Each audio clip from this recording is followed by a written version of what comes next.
Hello बच्चा party. In previous class हमने देखा था exercise number 7 of chapter number 3 current electricity बच्चों। इन दिस क्लास हम देखने वाले एक्सरसाइज नंबर 8। तो चलिए स्टार्ट करते हैं क्वेश्चंस को। क्वेश्चन कह रहा है कि अ heating element using nichrome connected to a 230 watt supply draw as initial current of 3.2 ampere।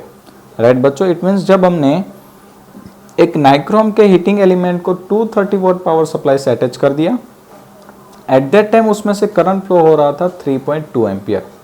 ठीक है, और ये इनिशियल करंट था बच्चों, तो हम यहाँ पे नोट कर सकते हैं कि अवर इनिशियल रेजिस्टेंस ऑफ नाइक्रोम, ठीक है, तो मैं यहाँ पे नोट कर देता हूँ इनिशियल रेजिस्टेंस, ठीक है, और इसे मैं नाम दे देता हूँ initial resistance R0 is equal to V/I।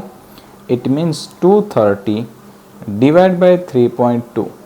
Right बच्चों, और चलिए फटाफट इसकी कैलकुलेशन कर दीजिए, और इसकी कैलकुलेशन आ रही है 71.875 ओहम।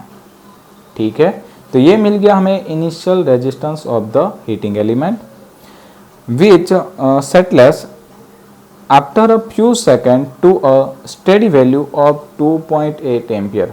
मतलब कि जब वो सेटलेट हुआ एट दैट टाइम उसमें से जो करंट पास हो रहा था उसकी अमाउंट जो है वो कम हो गई, और वो हो गए 2.8 एम्पियर। अब देखिए बच्चों, करंट जो है वो कम हुआ होगा, इट मीन्स कि उसका जो रेजिस्टेंस है वो इंक्रीज हुआ है। ठीक है, तो हम यहाँ पे नोट कर देंगे फाइनल रेजिस्टेंस। ठीक है बच्चों, तो फाइनल रेजिस्टेंस जिसको मैं नाम देता हूँ R is equal to V/I। तो एट दैट टाइम V था 230, I हो गया था 2.8 एम्पियर। ठीक है, चलिए तो यहाँ पे भी आप कैलकुलेशन कर दीजिए, तो यहाँ पे आंसर आएगा 82.143 ओहम। ठीक है बच्चों, next, what is the steady temperature of the heating element if the room temperature is 27 Celsius. बच्चों ये रूम टेम्परेचर दिया है, इट मीन्स कि ये जो है वो हमारा इनिशियल टेम्परेचर होगा। ठीक है, तो मैं यहाँ पे नोट कर देता हूँ कि जब हमारा रेजिस्टेंस जो है वो R0 था, एट दैट टाइम हमारा जो टेम्परेचर है वो था 27 सेल्सियस, और हमें जब वो स्टेडी कंडीशन में आया यानी कि सेटलेस कंडीशन में आया, एट दैट टाइम टेम्परेचर कितना था वो फाइंड करना है। ठीक है, यानी कि फाइनल टेम्परेचर फाइंड आउट करना है।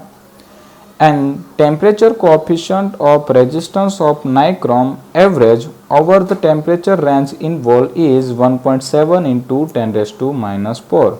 It means यहाँ पे हमें temperature coefficient दिया alpha is equal to 1.7 into 10⁻⁴ Celsius inverse. Right बच्चों, तो चलिए यहाँ पे भी हमें क्या करना है, फाइनल रेजिस्टेंस फाइंड आउट करना है। तो हम स्टार्ट करते हैं। हमारे पास फॉर्मूला ऑलरेडी अवेलेबल है, क्योंकि इस फॉर्मूला बेस पे हमने काफ़ी सारे क्वेश्चंस सोल्व आउट कर लिए हैं। तो मैं यहाँ पे डायरेक्टली फॉर्मूला रखता हूँ रेजिस्टेंस का R is equal to R0 1 plus alpha theta minus theta 0। Right बच्चों, चलिए वैल्यू पुट करना स्टार्ट कर देते हैं।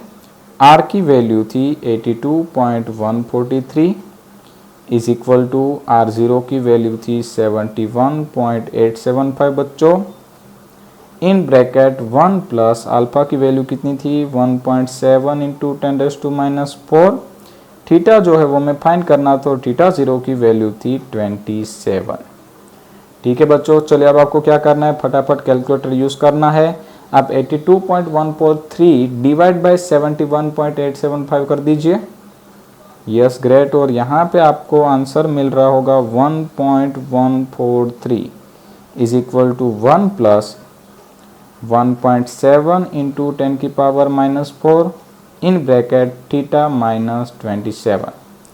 ठीक है बच्चों, चलिए अब क्या करना है, ये +1 है, सामने जाएगा तो -1, तो ये हो गया 0.143 इज इक्वल टू 1.7 इंटू 10⁻⁴।